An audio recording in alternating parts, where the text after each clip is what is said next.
ఒక లేడీ వచ్చారు. ఆమెకి ఫస్ట్ ఒక బేబీ పుట్టిన తర్వాత, అమ్మాయి పుట్టిన తర్వాత ఒక 11 years వరకు పిల్లలు పుట్టలేదన్నమాట. పిల్లలు పుట్టలేదు అంటే మధ్యలో కొన్ని ప్రెగ్నెన్సీస్ వచ్చాయి, క్యాన్సిల్ అయ్యాయి. నార్మల్గా డాక్టర్ని అడిగితే చాలా రీజన్స్ ఉంటాయండి, ఎగ్జాక్ట్గా రీజన్ అనేది మాకు కూడా తెలియదు అని చెప్పేస్తారు.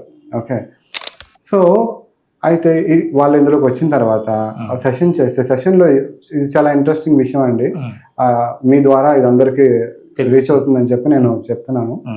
ఏంటంటే తను ఒక పాస్ట్ లైఫ్లో ఒక అబ్బాయిని పెళ్లి చేసుకుని అల్లారు ముద్దుగా పెంచుకున్న ఒకే ఒక కొడుకు ఆ మదర్కి. సో ఎప్పుడైతే చిన్న చిన్నవి మనస్పర్ధలు ఉంటాయి కదా అత్తకి కోడలికి వచ్చిందో, నేను ఇక్కడ నుంచి బయటికి వెళ్ళిపోయి వేరే కాపురం పెట్టుకుంటానని చెప్పి వాళ్ళ హస్బెండ్ని తీసుకొచ్చి పెట్టుకొని వాళ్ళ తల్లి కొడుకులకి రిలేషన్ లేకుండా ఒక 11 years ఉంచేసింది అనమాట.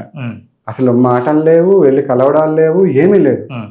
సో ఆవిడ చాలా మదన పడి నా కొడుకు నాకు దూరం అయిపోయాడు అని చెప్పి ఆవిడ ఎవరితో చెప్పుకోలేదో తెలియక చాలా మనస్తాపానికి గురైంది. సో అంత అయిపోయి లాస్ట్లోని తను 11 years తర్వాత చనిపోయింది అనమాట, అదే బాధతో చనిపోయింది. సో ఇప్పుడు వీళ్ళందరి జర్నీస్ అయిపోయిన తర్వాత సోల్ మళ్ళీ వెళ్ళి మాస్టర్స్ దగ్గరికి వెళ్ళి నెక్స్ట్ లైఫ్ కోసం ప్లానింగ్ చేసుకుంటారు కదా. అప్పుడు ఓకే, ఒక 11 years పీరియడ్ ఒక బిడ్డ కోసం వెయిట్ చేస్తే ఆ వేదన ఎలా ఉంటుంది అనేది నేను కూడా తెలుసుకుంటాను. తన లైఫ్లో ఒక ప్లాన్గా తీసుకొని, బ్లూ ప్రింట్లో ఒక పార్ట్గా తీసుకొని తను ఈ లైఫ్లోకి వచ్చి ఆ బిడ్డ ఇప్పుడు ఎవరైతే పుట్టారో ఆ బిడ్డ కోసం ఆవిడ 11 years వెయిట్ చేసి తర్వాత ప్రెగ్నెన్సీ వచ్చిందనమాట.